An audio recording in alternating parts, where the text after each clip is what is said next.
चलिए हम लोग स्टार्ट करते हैं। हाँ बोलिए। लक्ष्य इंसान के प्रयासों से बड़ा नहीं होता है। Very good. चलिए लिखिए सब नैना। ठीक है, लक्ष्य इंसान के प्रयासों से बड़ा नहीं होता है। इंसान के प्रयासों से बड़ा नहीं होता है।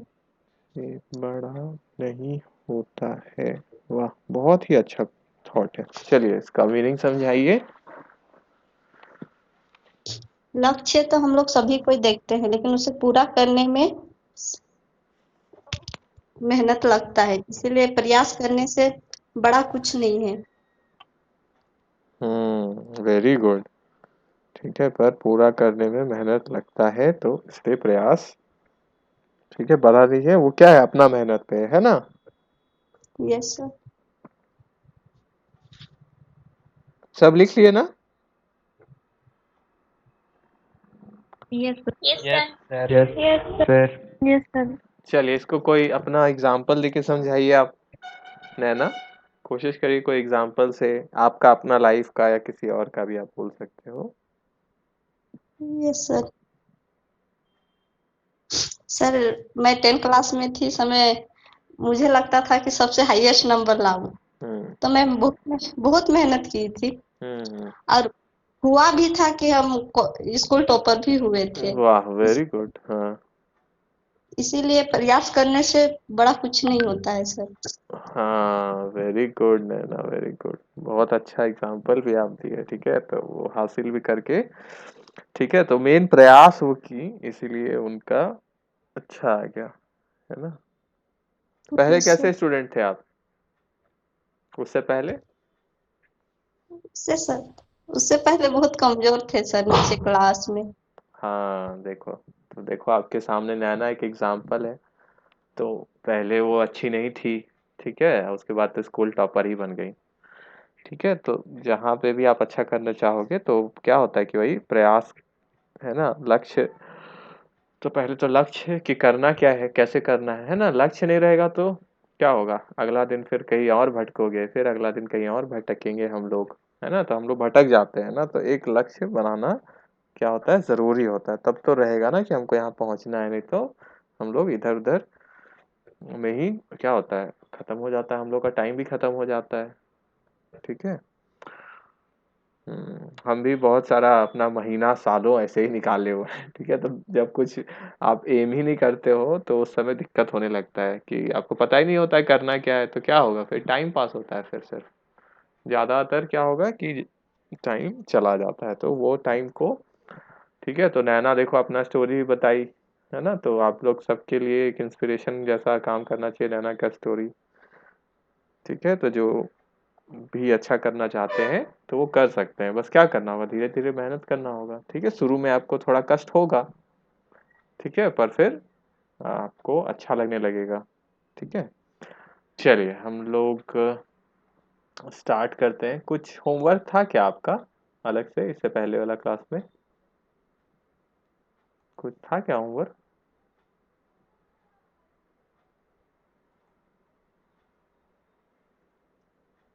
नहीं था ना होमवर्क, था क्या होमवर्क। No sir. नहीं था।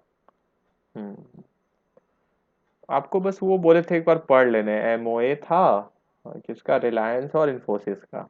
पढ़ लिए सब अपने से, फिर पढ़े कुछ लोग,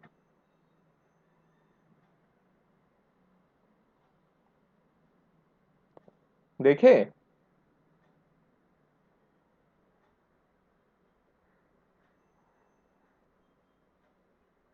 नहीं देखे हो। हाँ ना, कुछ तो बोलिए। एक तो क्लास में हम लोग डिस्कस किए थे, फिर अपने से आप लोग देखे। चलो कोई बात नहीं, क्लास में हम लोग देख ही लिए थे। ठीक है, तो हम लोग अब स्टार्ट करते हैं आज का क्लास। किनका है नेक्स्ट चैप्टर, एओए किनका था, नाम बताइए। सर मेरा था सर। आदर्श। कौन कौन टीम में है आदर्श, और रेडी हैं क्या आप। सर खुशी का तबीयत खराब है सर, तो कल से अच्छा करेंगे। अच्छा अच्छा, ठीक है, कोई बात नहीं, चलो तो कल से हम लोग करेंगे। तो आज कुछ और हम लोग देख लेते हैं, ठीक है। तो उसको, ठीक है, तो तबीयत जब तक उसका ठीक नहीं होता है तब तक आप लोग रह सकते हो, ऐसा नहीं है कल ही, है ना। उसको अगर ठीक लग रहा होगा तो फिर स्टार्ट करेंगे हम लोग, ठीक है। चलो हम आपको कुछ टॉपिक था, ठीक है, तो उसका हम आपको शो करते हैं। सबसे पहला टॉपिक है, एक आपको हम बोले थे क्या, एनसीएलटी था, एनसीएलटी था ना, नेशनल कंपनी लॉ ट्रिब्यूनल। तो इंग्लिश बुक में तो बहुत ज़्यादा दिया हुआ है, ठीक है, तो डिटेल ज़्यादा है वहाँ। तो हम लोग जो आपको कहाँ से करने से ज़्यादा बेटर रहेगा, और फिर बुक से भी आप पढ़ोगे ही, ठीक है। तो एक तो पहला, दूसरा जगह हम लोग लिख लेते हैं, मतलब दिखाते हैं आपको हम, ठीक है, कहाँ से कर सकते हैं, ठीक है। तो उसके लिए कुछ पेजेस है, ठीक है, तो वो हम आपको लिखवा भी देंगे ताकि आप वहाँ से नोट्स बना सको अपना, ठीक है। हम शेयर करते हैं,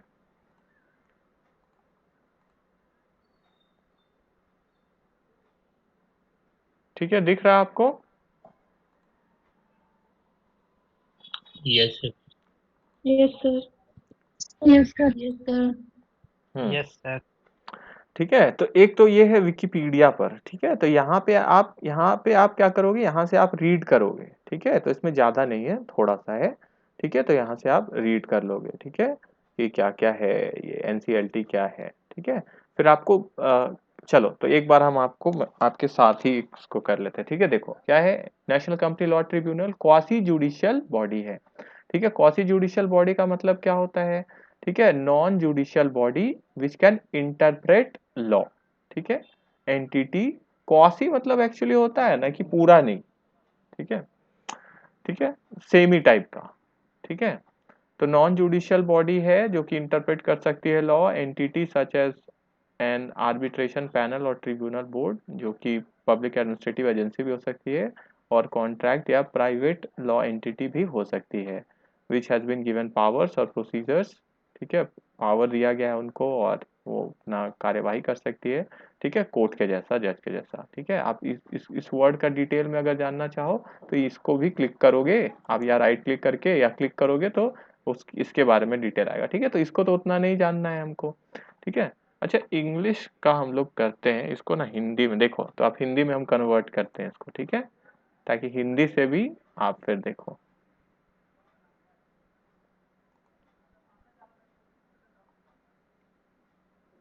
ठीक है। उसमें भी मोबाइल में भी तो ऑप्शन रहता ही है, ठीक है। तो राष्ट्रीय कंपनी लॉ ट्रिब्यूनल एक अर्ध, ठीक है। तो इंग्लिश मीनिंग पूरा पूरा नहीं था, हिंदी में देखो अर्ध है, अर्ध बोले ना कि जो पूरा एक तरह का नहीं, मतलब पूरा ही वो, ठीक है, जुडिशियल बॉडी नहीं है, उसका कुछ पार्ट जुडिशियल बॉडी मतलब, ठीक है। तो उस तरह का प्रोसीजर तो वो कर सकता है, ठीक है। भारत में से संबंधित मुद्दों एडजुडिकेट्स की भारतीय कंपनियां, ठीक है। यहाँ पे इसको वर्ड को कन्वर्ट नहीं कर पाया ये, ठीक है।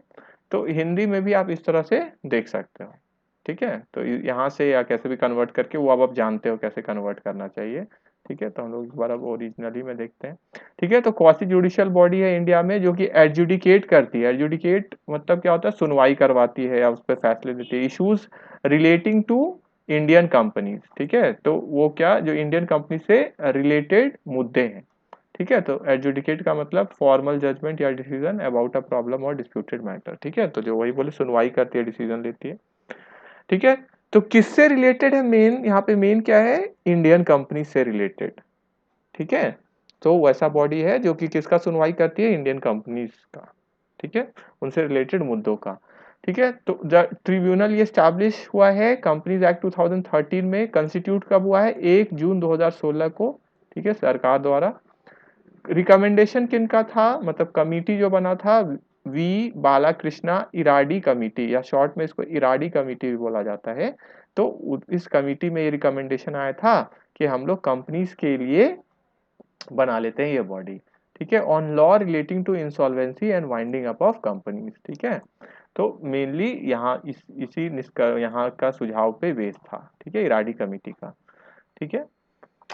फिर जितने भी प्रोसीडिंग्स है, तो यहाँ इन लोग मेनली लॉ था, ठीक है, लॉ बनाने का वहां पे देखा जा रहा था कि इंसॉल्वेंसी, कंगाल होती है कंपनी, और वाइंडिंग अप, ठीक है, जब बंद होती है कंपनी तो उसके ऊपर, ठीक है, तो कमिटी था, ठीक है।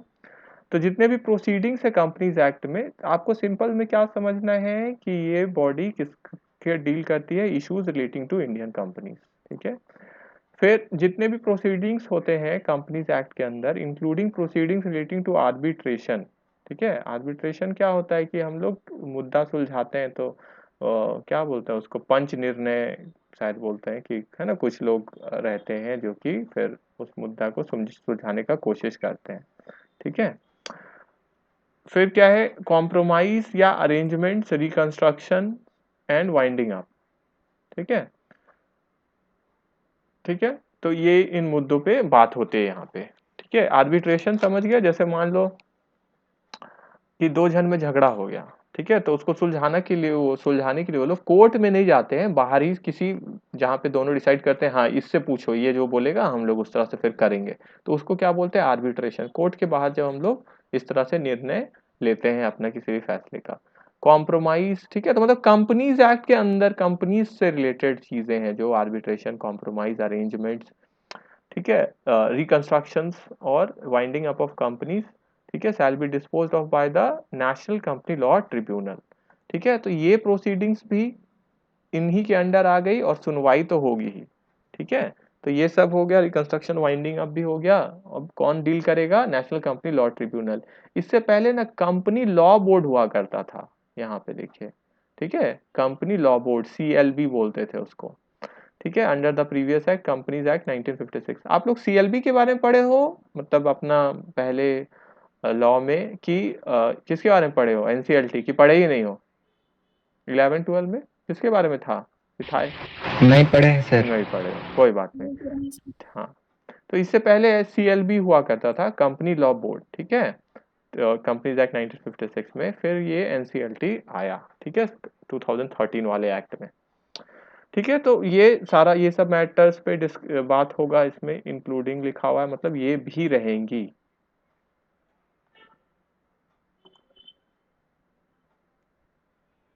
ठीक है। तो इंक्लूडिंग मतलब कि ये प्रोसीडिंग्स भी, आर्बिट्रेशन का, कॉम्प्रोमाइज का, अरेंजमेंट्स का, रिकंस्ट्रक्शंस का, ठीक है। रिकंस्ट्रक्शन आप लोग पढ़ोगे भी क्या होता है, ठीक है, फिर से क्या होता है कि उसको पुनर्जीवन दिया जाता है कंपनी को, ठीक है। तो इंटरनल एक्सटर्नल का क्या होता है, अकाउंटिंग का पार्ट है ये, देखोगे आप लोग। और वाइंडिंग अप ऑफ कंपनीज का, ये सब भी इसी के द्वारा होगा। तो NCLT bench is chaired by a judicial member, मतलब जो सुनवाई करते हैं, ठीक है, ठीक है, तो उसको बोलते हैं बेंच। तो bench is chaired by a judicial member, ठीक है, जो कि क्या कौन होंगे, रिटायर्ड और सर्विंग हाई कोर्ट जज, ठीक है, या तो रिटायर्ड या सर्विंग हाई कोर्ट जज होंगे, ठीक है। यहाँ बेंच का नॉर्मल मीनिंग दिया हुआ है पर वो नहीं, ठीक है, ठीक है। जैसे यहाँ पे लॉ में बेंच का मतलब क्या होता है, तो यहाँ पे आप ऐसे करके, बेंच इन लॉ, ठीक है, मीन्स, ठीक है। तो अरे यहाँ पे,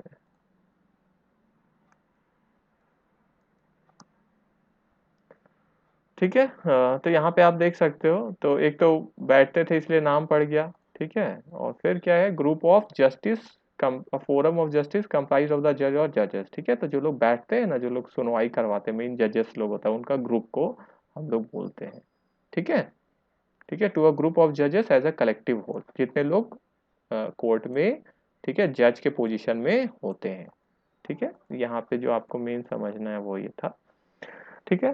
तो नेशनल का फिर यहाँ पे क्या है, चेयर्ड बाय, ये हो गया, जो कौन रहेंगे, हाई कोर्ट के ही जज रहेंगे, या तो रिटायर्ड या अभी भी काम जो कर रहे हैं वो, ठीक है। और कौन है, and a technical member who must be from the Indian corporate service, तो एक टेक्निकल आदमी भी रहेंगे, मतलब जिनको जानकारी है इन विषयों का, ठीक है। Corporate law service, Indian corporate law service, ICLS cadre, ठीक है। तो मतलब जो यहाँ से क्वालिफाइड आदमी जो है, ठीक है, वो रहेंगे। तो ये तो हो गया कि आया कब और क्या कॉम्पोजिशन है वो, ठीक है। तो फिर अब बताया जा रहा है कि NCLT क्या है, एडजुडिकेटिंग अथॉरिटी है, किसके लिए, मतलब सुनवाई क्या चीज का करता है, insolvency resolution process of companies, ठीक है, किस तरह से कंपनी को इंसॉल्वेंट, जो मतलब कंगाल हो जाती है, ठीक है, तो उसका जो प्रोसेस है उसका सुनवाई होता है फिर, ठीक है, उसको देखती है वो। एंड लिमिटेड लाइबिलिटी पार्टनरशिप्स को भी ये देखती है, ठीक है। तो यहाँ पे ये बात भी ध्यान देने का है कि LLPs भी इसी के अंडर फॉल करते हैं, ठीक है, under the insolvency and bankruptcy code 2016, जो आपको पढ़ना भी है आगे अभी, ठीक है, तो सुनवाई कहाँ होगा, एनसीएलटी में होगा। ठीक है, वही सुनवाई करवाती है। कोई क्रिमिनल कोर्ट जिसका नो मतलब कोई दूसरी क्रिमिनल कोर्ट है तो उसका कोई जुरिस्डिक्शन मतलब उसका ये सुनवाई नहीं करेगी, जो भी कहाँ पेंडिंग है या कहाँ पे चल रहा है जिसका सुनवाई एनसीएलटी में चल रहा है। ठीक है, मतलब कोई दूसरा क्रिमिनल कोर्ट का पावर से बाहर हो जाएगा फिर वो चीज। ठीक है, क्यों, क्योंकि एनसीएलटी में उसका सुनवाई चल रहा है। ठीक है, और कोई इंजंक्शन भी ग्रांट नहीं होगा। इंजंक्शन क्या होता है आपको बताए थे, क्या होता है बताइए इंजंक्शन। इंजंक्शन का मीनिंग क्या है, इंजंक्शन ऑर्डर पढ़े थे ना हम लोग लास्ट क्लास में, बताइए इंजंक्शन क्या बताए थे आपको, याद है किन्हीं को, कोशिश करिए।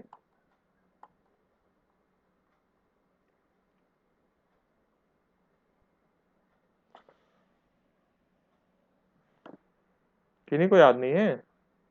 क्या होता है, कोर्ट से ऑर्डर ले लेते हैं ना कि रोक दो, अभी इसको यहीं पे रोक दो, आगे का काम नहीं होगा जब तक सुनवाई नहीं हो जाता, उसी को बोलते हैं इंजंक्शन।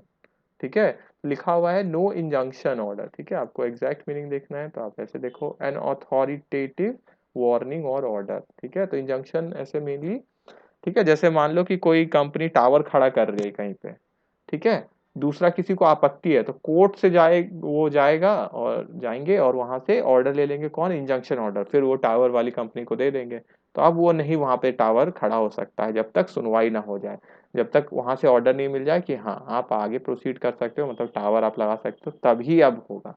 समझ गए, तो इसको क्या बोलते हैं, इंजंक्शन ऑर्डर। ठीक है, रोक देना, ठीक है, रोकने का ऑर्डर। ठीक है, तो कोई रोक भी नहीं सकता इस सुनवाई को। ठीक है, कोई दूसरा कोर्ट ऑर्डर इसके खिलाफ पास नहीं कर सकता है। किसके खिलाफ, जो इसका सुनवाई कहाँ चल रहा है, कहाँ चल रहा है, एनसीएलटी में। हाँ एनसीएलटी। और आगे जाके हम लोग देखेंगे एनसीएलएटी भी। ठीक है, वहां अगर एनसीएलटी में कोई चीज आगे मतलब डिसीजन आ जाता है ना तो उसको अपील हो सकता है, मतलब उसको चैलेंज किया जा सकता है आगे एनसीएलटी में। ठीक है, national company law tribunal, law appellate tribunal बोलते हैं, अपीलेट मतलब जहां अपील आप कर सकते हो। ठीक है, तो उसके लिए जो फोरम बना हुआ है, ठीक है, तो वहां पे जाके हम अपील कर सकते हैं। तो अगर इन दोनों में मतलब एनसीएलटी और एनसीएलएटी में अगर चल रहा है केस, तो दूसरा कोर्ट सुनवाई कर सकती है कि नहीं, कोई दूसरी कोर्ट सुनवाई कर सकती है कि नहीं कर सकती है, नहीं कर सकती है सर। Very good. और इंजंक्शन ऑर्डर कोई पास कर सकती है कि नहीं, कोई दूसरी कोर्ट,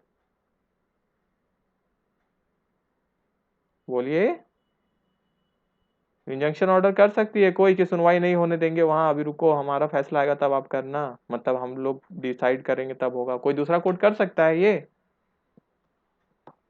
नो सर। नहीं। No sir. ठीक है, बोलिए, आप लोग बोलते नहीं हो, बोलोगे तब तो फिर सीख जाओगे, नहीं तो बोलोगे ही नहीं तो लगेगा बस आए गए। ठीक है, बोलिए। ठीक है, तो कोई इंजंक्शन ऑर्डर भी पास नहीं कर सकती है। तो क्या हो गया, पावर ज्यादा मिल गया कि नहीं एनसीएलटी को, मिल गया कि नहीं एनसीएलटी को, यस सर। Yes sir. हाँ एनसीएलटी और एनसीएलटी को ज्यादा पावर मिल गया है कंपनीज के लिए। ठीक है, नहीं तो क्या होगा, बार बार इधर से उधर ही केस जाते रहेगा तो फंस जाएगा, तो इसीलिए ये स्पेशल बना ही दिया गया, रुको सारा इसी में करो कंपनी का। ठीक है, फिर ट्रिब्यूनल है 16 बेंचेस। ठीक है, तो जो एनसीएलटी है अलग अलग जगह कहाँ कहाँ है तो वो सब नाम दिया हुआ है। ठीक है, तो 6 है, मतलब 6 है न्यू दिल्ली में, 2 अहमदाबाद में। ठीक है, आपको इतना नहीं जानना, आपको मेन बस जान लो। ठीक है, और मेन ऑफिस भी कहाँ है, तो दिल्ली में ही है। देखिए 6 बेंच है, एक है प्रिंसिपल बेंच। ठीक है, तो यहाँ पे ही प्रिंसिपल बेंच होगा। ठीक है, तो आप बस ये लाइन को आप लिख लेना। ठीक है, कि 6 है टोटल, 16 है, सॉरी 16 है, 6 दिल्ली में है। ठीक है, और उसमें एक प्रिंसिपल बेंच है, तो 6 एट दिल्ली करने का जरूरत नहीं है। ठीक है, आप सिर्फ ऐसा कर सकते हो, 1 principal bench is at Delhi. ठीक है, या 6 at New Delhi and others. ठीक है, एंड 2 एट, ये सब इतना तो बहुत ज्यादा हो जाएगा फिर। ठीक है, तो है 16 benches, the principal bench is at New Delhi. ठीक है, समझ गए कि मेन जो बेंच है वो कहाँ पे है, न्यू दिल्ली में। ठीक है, क्लियर हो गया सबको। Yes sir. Yes sir. Yes sir. ठीक है, फिर क्या बताया जा रहा है, अच्छा एक मिनट रुकिए, थोड़ा बेल बज रहा है। हाँ, सुनाई दे रहा है आप लोग को?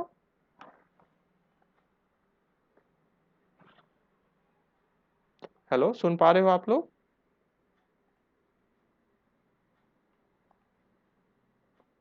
हाँ, सुन पा रहे हो आप लोग? Yes, sir. Yes, sir. Yes sir. Yes, sir. ठीक है, तो ये तो हो गया। ठीक है, फिर उसके बाद अलग लिखा हुआ है। ठीक है, ये देखिए फिर लास्ट यहाँ पे justice MM Kumar, retired chief justice of the Jammu and Kashmir high court, has been appointed president of the tribunal. ठीक है, तो कौन है प्रेसिडेंट बताइए, नाम बताइए NCLT के प्रिंसिपल का। MM कुमार। ठीक है, तो ये सब हम लोग क्या किए, हम लोग मेन पॉइंट्स यहाँ से छाट रहे हैं। ठीक है, बुक में आप देखोगे थोड़ा बहुत मतलब कुछ पेजेस में है। ठीक है, उसमें बहुत सारी चीज दिया आपको, वो आप रीड जरूर करोगे वहां से, लेकिन नोट्स के लिए आप यहाँ देख सकते हो। ठीक है, तो नेशनल कंपनी लॉ ट्रिब्यूनल का जो पावर है क्या क्या है, टू एडजुडिकेट प्रोसीडिंग्स, क्या क्या सुनवाई होगा वहाँ। इनिशिएटेड बिफोर CLB, तो इससे पहले जो बॉडी था CLB, उसका जो केस है इसमें आ गया। ठीक है, ठीक है, फिर है पेंडिंग बिफोर BIFR। ठीक है, board for industrial and financial reconstruction, आप लोग पढ़े होगे पहले, थोड़ा सा पढ़े हो ना आप लोग इसके बारे में, पढ़े हो कि नहीं? BST में या अकाउंट्स में होगा, एक दो जगह आया होगा आपका, पढ़े हो? No sir. यहाँ पे मेनली जो बीमार कंपनियां हो जाती है उनको भेजा जाता है। ठीक है, कि ठीक हो जाए, नहीं तो फिर बंद ही हो जाए। ठीक है, तो पेंडिंग जो यहाँ पे है उसका केसेस भी अब कहाँ आ जाएगा। ठीक है, अच्छा इसका फुल फॉर्म इंपॉर्टेंट है। ठीक है, BIFR। ठीक है, तो कहाँ पे आ जाएगा, वो भी अब आ जाएगा NCLT में। फिर pending before appellate authority for industrial, तो पहले क्या था देखो, इतना अलग अलग बॉडी था, सबका अब एक एक बॉडी बना दिया। ठीक है, कि अब इधर उधर नहीं भागना है, अब एक जगह बस आ जाओ, सबका काम यहीं पे होगा अब। ठीक है, तो जहां पेंडिंग ऑलरेडी केसेस चल रही है अलग अलग बॉडी में, सबको खींच के यहाँ ले आया कि अब सारा यहीं पे होगा काम। ठीक है, फिर लास्ट क्या है, pertaining to claims of operation and management, तो ऑपरेशन मैनेजमेंट। ठीक है, दबा कुछ मतलब जो किसी का अगर अधिकार को ठीक से मतलब उनको पूरा नहीं किया जा रहा है, तो फिर वो वही ऑपरेशन और मैनेजमेंट हो, मिसमैनेजमेंट हो जाता है, तो फिर वहां पे भी कंप्लेन आ सकता है, या कंपनी ठीक से नहीं चलाया जा रहा है। ठीक है, तो उसका भी कंप्लेन यहाँ पे किया जा सकता है, या वाइंडिंग आपकी कंपनी को बंद कर दीजिए। ठीक है, and all powers prescribed under the companies act. ठीक है, ठीक है, तो जितना भी क्लेम्स है, ठीक है, इनसे रिलेटेड, ठीक है, वो कहाँ पे आ सकता है, NCLT में आ जाएगा। ठीक है, तो ये सबको अब मर्ज कर दिया गया, कहाँ कि कहाँ आ जाएंगे, NCLT में आ जाएंगे। ठीक है, तो अपील्स है, तो अपील्स है मतलब जो भी सहमत नहीं है निर्णय से ट्रिब्यूनल का, उसको कहाँ पे हम लोग अपील कर सकते हैं, NCLAT, अपीलेट ट्रिब्यूनल में। ठीक है, तो अपीलेट ट्रिब्यूनल का फिर एक अलग से होगा। ठीक है, तो decisions of which may further be appeal to the supreme court, मतलब क्या बोला जा रहा है कि अगर NCLT का जो डिसीजन है अगर उसे सहमत नहीं है तो कहाँ अपील हम कर सकते हैं, बताइए कहाँ अपील कर सकते हैं? NCLT में। है ना, NCLAT में। और अगर NCLAT का डिसीजन से नहीं सहमत है तो कहाँ आ सकते हैं, Supreme Court. Supreme supreme court. Court. Court. ठीक है, तो इसको आप शॉर्ट में आप बना सकते हो NCLT। ठीक है, फिर इसका डिसीजन का अपील हो सकता है कहाँ पे, NCLAT पे। ठीक है, ये आप कॉपी में लिख लो जिससे आपको इजी रहे। फिर इसका अपील हो सकता है कहाँ, सुप्रीम कोर्ट। ठीक है, तो इससे क्या हो गया, इजी हो गया है ना, कि आपको एक नजर में दिखेगा। अच्छा, अब कितना कितना दिन में हो सकता है वो उसका नोट्स फिर देखना पड़ेगा, तो वो नोट से आप देखो। जब बुक थोड़ा आपको हम होमवर्क दे रहे हैं। ठीक है, इंग्लिश बुक में आप जरूर देखोगे। ठीक है, कितना दिनों के भीतर इसमें अपील करना है। ठीक है, कितना डेज है ये आप लिखोगे। ठीक है, और फिर इसका भी क्या डेज है। ठीक है, क्या टाइम पीरियड है, तो ये अगर इतना आप कर लिए तो क्या हो, कंप्लीट हो गया अब आप। ठीक है, आपका आंसर भी अच्छा लगेगा। ठीक है, इस तरह का ग्राफ आप बनाओगे ना तो आपका आंसर भी अच्छा लगेगा, और प्लस आपको भी अच्छा लगेगा कि हाँ थोड़ा प्रेजेंटेशन हम किए, नहीं तो खाली क्या होगा कि हाँ लिख दिए लिख दिए लिख दिए। ठीक है, तो थोड़ा अच्छा भी लगेगा ऐसे देखने में। ठीक है, तो ये हो गया रेफरेंसेस, ये सब नहीं कुछ करना है। ठीक है, अच्छा अच्छा ऊपर ही रख दिए हैं, ठीक है। ये देखिए, फिर supreme court of India has upheld the insolvency and bankruptcy code in its entirety, ठीक है। तो वो जैसा था वैसा ही रख दिए, तो इतना ठीक है। ठीक है, इसको हम लोग एग्जैक्ट इसका, चलो हम लोग इसका एग्जैक्ट मीनिंग भी इसका चेक कर ले, ठीक है। जो लास्ट में बोला जा रहा है कि वो क्या बोल रहे हैं ये लोग,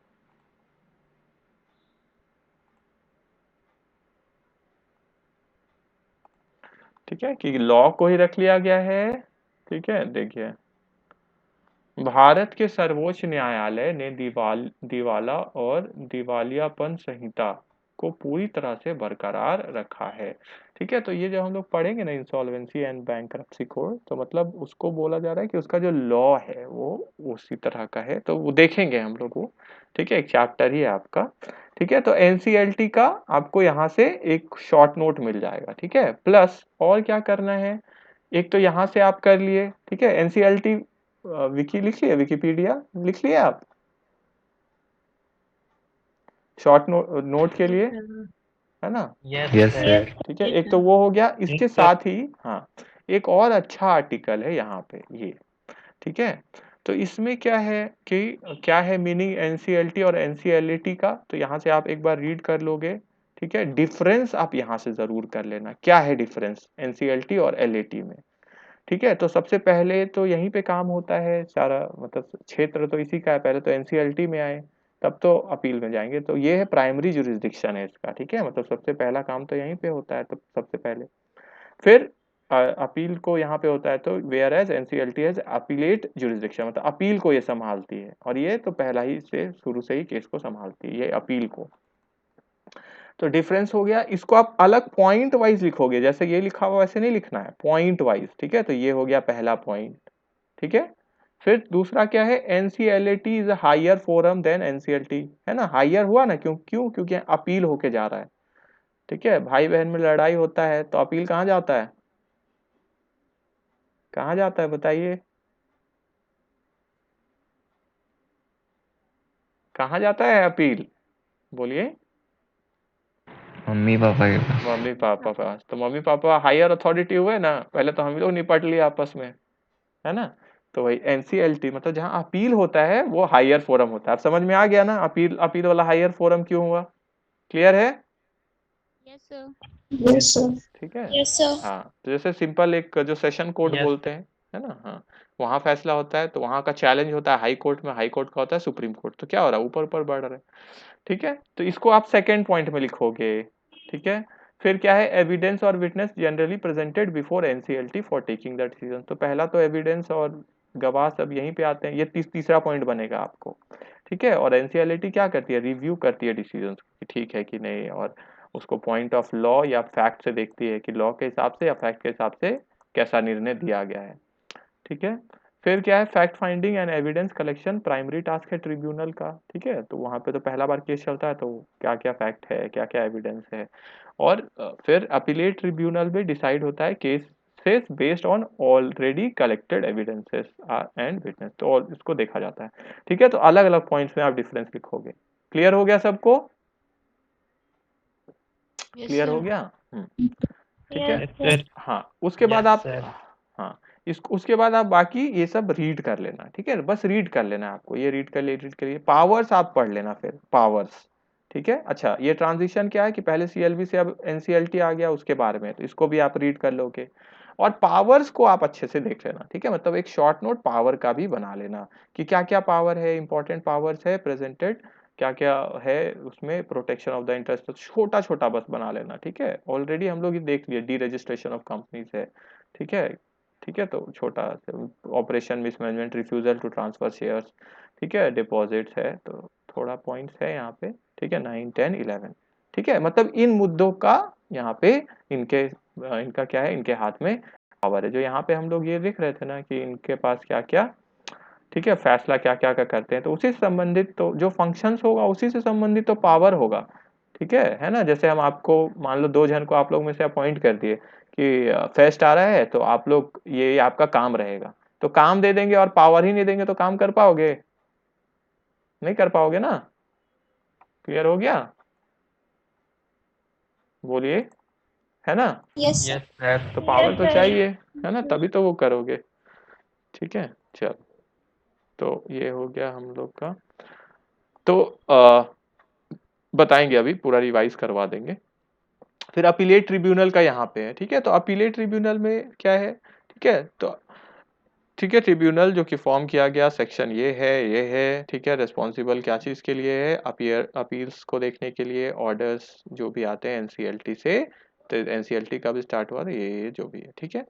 फिर हम लोग का क्या है, तो ट्रिब्यूनल क्या क्या हियर करती है, मतलब क्या क्या सुनवाई होता है। Appeals from orders issued by insolvency and bankruptcy code of India under ये सेक्शन, और क्या क्या देखती है, हियर करती है appeal from any direction issued, ठीक है, by the competition commission of India, CCI, ठीक है। तो इसके द्वारा भी जो आता है वो भी, ठीक है। इतना appellate tribunal is headed by chairperson, कौन है अभी चेयरपर्सन, जस्टिस बंसी लाल भाट, ठीक है, या भाट बोल सकते हैं इसको, ठीक है। तो ये हो गया, तो छोटा सा स्ट्रक्चर, तो स्ट्रक्चर में क्या है, इस कॉम्पोजिशन क्या है, कौन कौन है, तो चेयरपर्सन है जो कि और एक जुडिशियल मेंबर है, एक टेक्निकल मेंबर है, ठीक है। तो वहां पे हम लोग देखे थे कि एक मेन चेयरपर्सन थे और टेक्निकल मेंबर थे, यहाँ जुडिशियल मेंबर भी आ गया, ठीक है। Total of not more than 11 members, 11 जन से ज्यादा नहीं होंगे, ठीक है। 11 जन से ज्यादा नहीं, बस यहीं तक करना है। तो एनसीएलटी का तो छोटा नोट है, और प्लस इतना हो गया, और क्या है हमारे पास एनसीएलटी का डिफरेंस जो हम लोग यहाँ से किए, ठीक है ना डिफरेंस, तो डिफरेंस का भी 4 पॉइंट हो गया, क्लियर है सबको, है ना। 4 पॉइंट यहाँ से भी निकल गया ना एनसीएलटी का, है ना, क्लियर है सबको, यस सर। ठीक है। हाँ, और एक पेज है जो कि यूजफुल है आपका, बेनिफिट्स, क्या क्या बेनिफिट हुआ, ठीक है। ये एनसीएलटी जो आ गया उसका क्या क्या बेनिफिट हो गया, एनसीएलटी और एनसीएलटी, तो उसके बारे में बताया हुआ है, ठीक है। तो रिड्यूस हो गया pendency of finding of cases, ठीक है, मतलब कम हो गया, कोई भी चीज जो नया आ गया तो वो क्या करता है, पुराना को बेटर कर देता है ना। तो पेंडेंसी, ठीक है, जल्दी और कितना पीरियड में निपटाना है उसको भी कर दिया गया, ठीक है, कंपनी को बंद करने का प्रोसेस। मल्टीसिप्लिटी और लेवल्स ऑफ लिटिगेशन, पहले अलग अलग जगह पेंडिंग था, सीएलबी के पास, बीआईएफआर के पास, और ये सब जो अभी हम लोग देखे, सबको एक जगह ले आया गया, ठीक है। और जो भी अपील होता है, ठीक है, तो वो कहाँ, ठीक है, ठीक है, तो ये तो हम लोग देख लिए, एनसीएलटी में जाएगा, फिर सुप्रीम कोर्ट में जाएगा, ठीक है। फिर बर्डन ऑफ हाई कोर्ट का भी रिड्यूस हो गया, ठीक है, और ये डिसॉल्व हो गया। बीआईएफआर जो था पहले, board for industrial and financial reconstruction, तो वो तो खत्म ही हो गया, ठीक है। और एआईएफआर, ठीक है, appellate authority for industrial financial reconstruction, जो कि हम लोग यहाँ पे लास्ट पॉइंट में देखे थे, ठीक है, ये भी क्या हो गया, खत्म हो गया, ठीक है।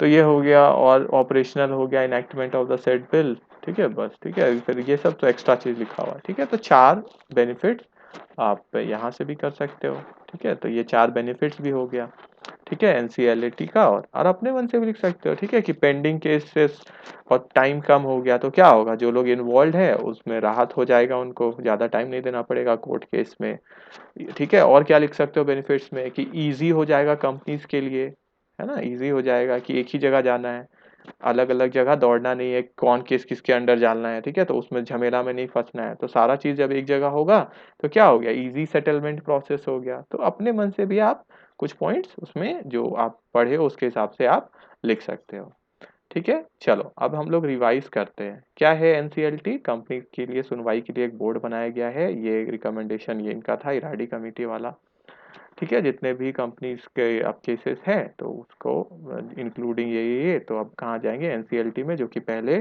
सीएलबी और अदर थे तो उसमें जाते थे, ठीक है। तो फिर हम लोग इसका देखिए, कोई कोर्ट दखल नहीं दे सकती है, ना ही इसका कार्रवाई को रोक सकती है, अलग अलग जगह बेंचेस है, मेन बेंच है न्यू दिल्ली में, ठीक है। और अभी है जस्टिस एम कुमार है, ठीक है, तो वो है जम्मू और कश्मीर हाई कोर्ट से आए हुए हैं, वहाँ से रिटायर होके, तो वो प्रेसिडेंट है, ठीक है। अपील अगर होता है तो एनसीएलटी में जाएगा, और वहाँ से अगर पास ऑन होता है तो सुप्रीम कोर्ट में चला जाएगा, ठीक है। फिर हम लोग इसका पावर्स देखें, ठीक है, पावर्स एंड फंक्शंस, तो इसमें आपको बोले, इससे आप एक बार रीड कर लेना, देखो एनसीएलटी का आपको यहाँ पे भी मिल जाएगा कुछ, ठीक है, तो आप यहाँ से भी कुछ पॉइंट्स आप ले सकते हो। फिर डिफरेंस को आपको अलग अलग करके लिखना है, ठीक है, आप क्या करना है, एनसीएलटी और एनसीएलएटी को एक साथ लिखना, पहले एनसीएलटी का लिख देना फिर एनसीएलएटी का लिखना। ठीक है, लिखो तो कैसे लिखोगे? ठीक है, तो एक बार ये बता देते हैं, पहले डिफरेंस हो गया यहाँ पे हम लोग देख लिए। ठीक है, फिर पावर्स में आप इसका देख सकते हो कुछ पॉइंट्स, 5-6 पॉइंट यहाँ से आप निकाल लो। ठीक है, मेन पॉइंट बस याद रखना और उसके अंदर क्या बोला गया है, बस वो मेन पॉइंट। ठीक है, फिर बेनिफिट्स हम लोग देखें तो बेनिफिट्स में हम लोग क्या देखें कि ये क्या हुआ, केसेस कम हो गया, कम सेटलमेंट पीरियड हो गया।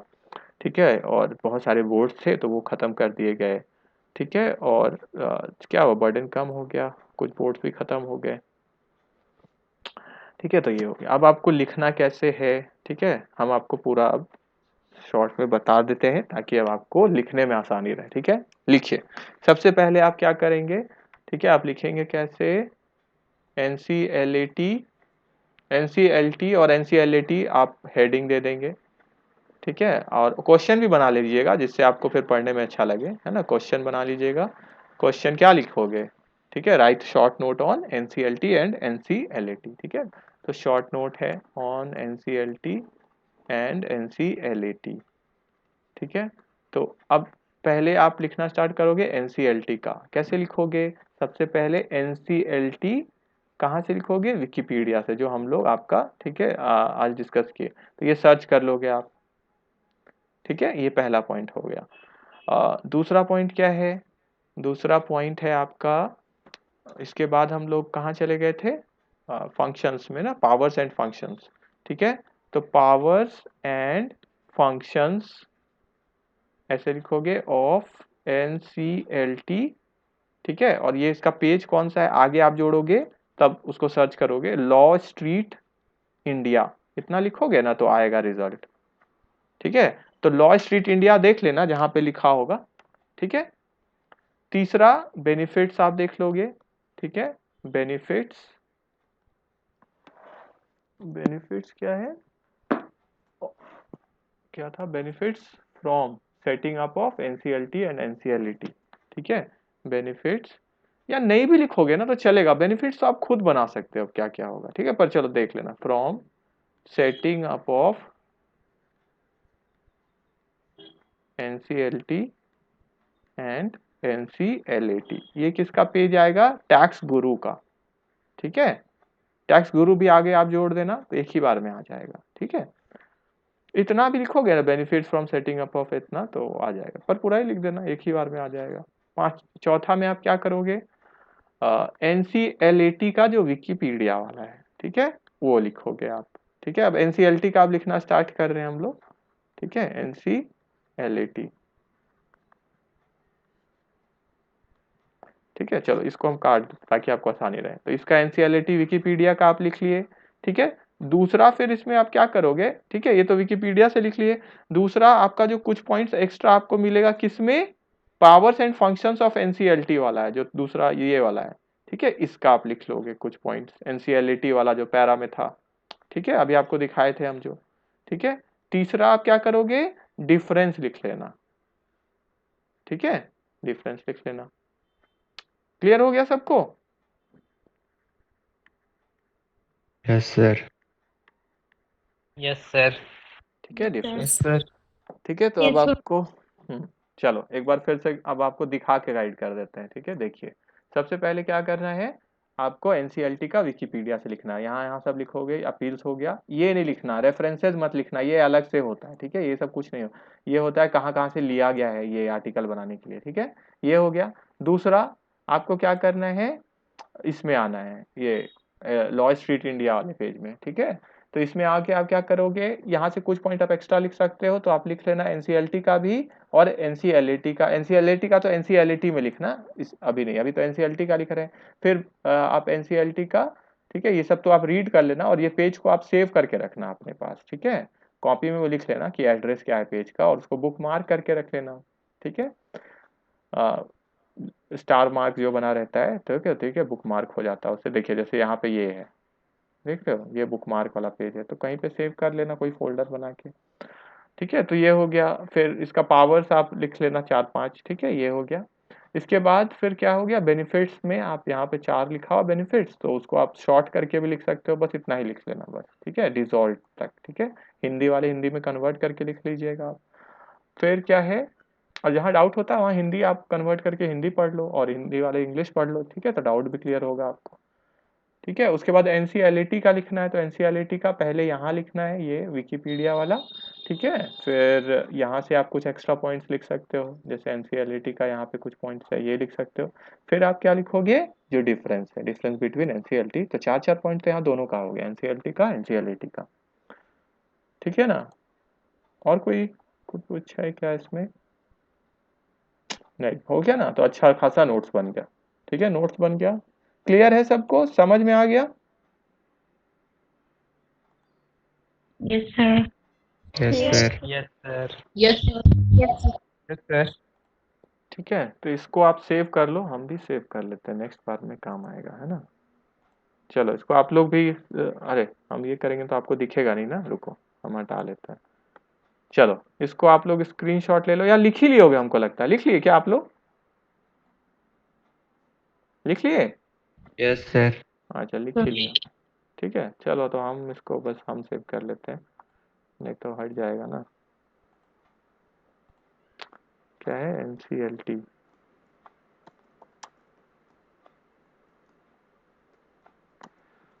टी आंसर, ठीक है। चलिए हो गया ये। चलिए किन्हीं को कुछ बोलना है या पूछना है?